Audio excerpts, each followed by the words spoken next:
विकास party के तत्वाधान में संपूर्ण भागीदारी यात्रा है और इस यात्रा का मकसद है कि हमारे देश में जाति जनगणना हो और जाति जनगणना के बाद जिस समाज की जितनी आबादी है उस आबादी के हिसाब से सभी समाज के लोगों को हर क्षेत्र में संपूर्ण भागीदारी है, चाहे वो सरकारी नौकरी हो, प्राइवेट हो, जमीन के पट्टे हो, शिक्षा हो, हर क्षेत्र में इस देश के सभी लोगों को आबादी के हिसाब से हिस्सेदारी मिले और एक समान शिक्षा पद्धति लागू हो सके, इसी के लिए आज आप मैनपुरी पहुँचे थे। मैनपुरी में कार्यकर्ताओं ने स्वागत किया। मैनपुरी में लोकसभा सीट जो है, अभी लोकसभा चुनाव भी बिल्कुल करीबी है, क्या आपकी पार्टी भी किस तरीके में स्टैंड करेगी? लोकसभा के चुनाव में मैनपुरी भी हम लड़ेंगे। अगर हम लड़ेंगे या हमसे कोई संबंधित समर्थित आदमी होंगे और पूरे प्रदेश में हम लोग उत्तर प्रदेश में काम कर रहे हैं, कुछ मध्य प्रदेश में, कुछ बिहार में, थोड़ा सा महाराष्ट्र में, तो जहाँ हम नहीं लड़ेंगे हमसे संबंधित कोई समर्थित आदमी लड़ेंगे। भारतीय जनता पार्टी को हराने के लिए इंडिया और वैसे एनडीए चल रहा है, किस तरफ से आपकी मजबूती देखी जाएगी?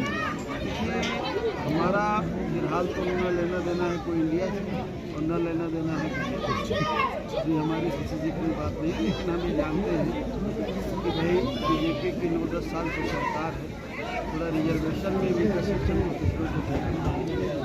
और संविधान की बहुत सारी चीज़ें हैं, बहुत अधिकार है कि उनसे वंचित हो रहे हैं। ये चीज़ें बीजेपी की हमारी नहीं है, लेकिन कांग्रेस ने और बाकी पार्टियों ने भी कुछ नहीं किया है देश के गरीब कमज़ोर लोगों तो गरीब और कमज़ोर के लिए, वीकर सेक्शन के लिए, पिछड़े दलित के लिए कांग्रेस और बीजेपी में, इंडिया और एनडीए में कोई फर्क नहीं। तो क्या लगता है कि महंगाई, बेरोजगारी यूपी में आप कई जरूरतों को रोज इन चीज़ों को फेस? महंगाई और बेरोजगारी की चरम सीमा में बड़े पैमाने पर, लेकिन लोगों का महंगाई से और उससे ध्यान हटा के चुनाव के मौके पर लोगों का ध्यान कहीं और लगा दिया जाता है, तो लोग उन्हीं ध्यान में लग करके जो अपना मेन मुद्दा है वो भूल जाते हैं। अध्यक्ष जी, लगातार बजट को लेकर सवाल भी उठते रहते हैं और आज भी एक बजट पास हुआ है, क्या कहना चाहेंगे और जनता को कितनी राहत मिलने वाली है? मैं तो भागीदारी संपूर्ण भागीदारी यात्रा में हूँ सुबह से, मुझे तो आज के बजट के बारे में जानकारी नहीं है कि क्या पेश हुआ है, क्या निकला, लेकिन मैं इतना जरूर जानता हूँ कि देश के गरीब और कमज़ोर के लिए, पिछड़े और दलित के लिए तो बजट बिल्कुल अच्छा नहीं है। इस बजट में 300 यूनिट बिजली का आह्वान किया है फ्री देने का। जी, क्या कहना चाहेंगे? रोजगार की बात हुई जी, रोजगार बताया, शिक्षा की बात हुई है जी। जो नई शिक्षा नीति है वो भी जो इस देश का जो वीकर सेक्शन है उसके हित में है।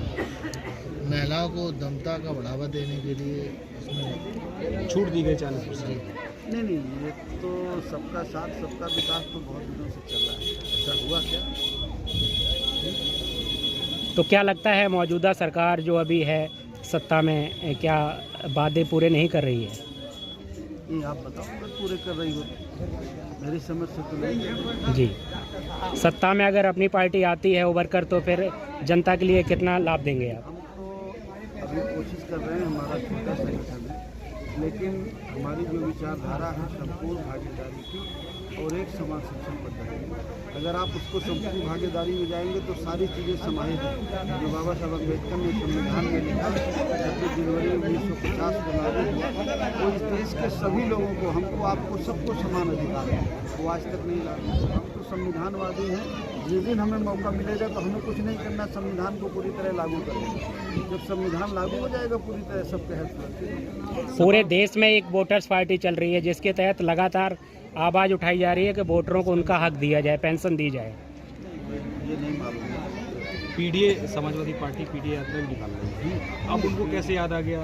सोचिए तो समाजवादी पार्टी ही निकाल रही है, अच्छी बात है, लेकिन थोड़ा 7 से 12 से 17 में निकाल देते हैं और अच्छा है, और कुछ पीडीए का काम भी कर देते हैं तो अच्छा होता। अभी भी निकाल रहे हैं, अच्छा दे रहा है व्यवस्था। अभी प्रधानमंत्री जी की गारंटी योजना धरातल पर कुछ काम ऐसे हैं जो बिल्कुल दिख ही नहीं रहे हैं, जैसे नहीं, कुछ काम अभी देखा नहीं, कुछ काम बहुत योजनाओं से दिखाई पड़ता। कई समय का कार्यकाल बीत गया है भाजपा सरकार का और अभी हाल ही में भर्ती निकाली पुलिस की, और उस पर होने भी जा रही है, तो क्या लगता है आपकी बार युवाओं को ये अवसर मिल पाएगा?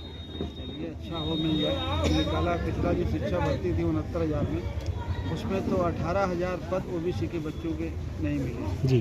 ओबीसी के बच्चों के पद उन्होंने खा लिए, दूसरे लोगों को दे दिए। ओबीसी के 18,000 बच्चों का नुकसान हुआ, जिनको सिलेक्ट होना था 6,000 सिलेक्ट हुए।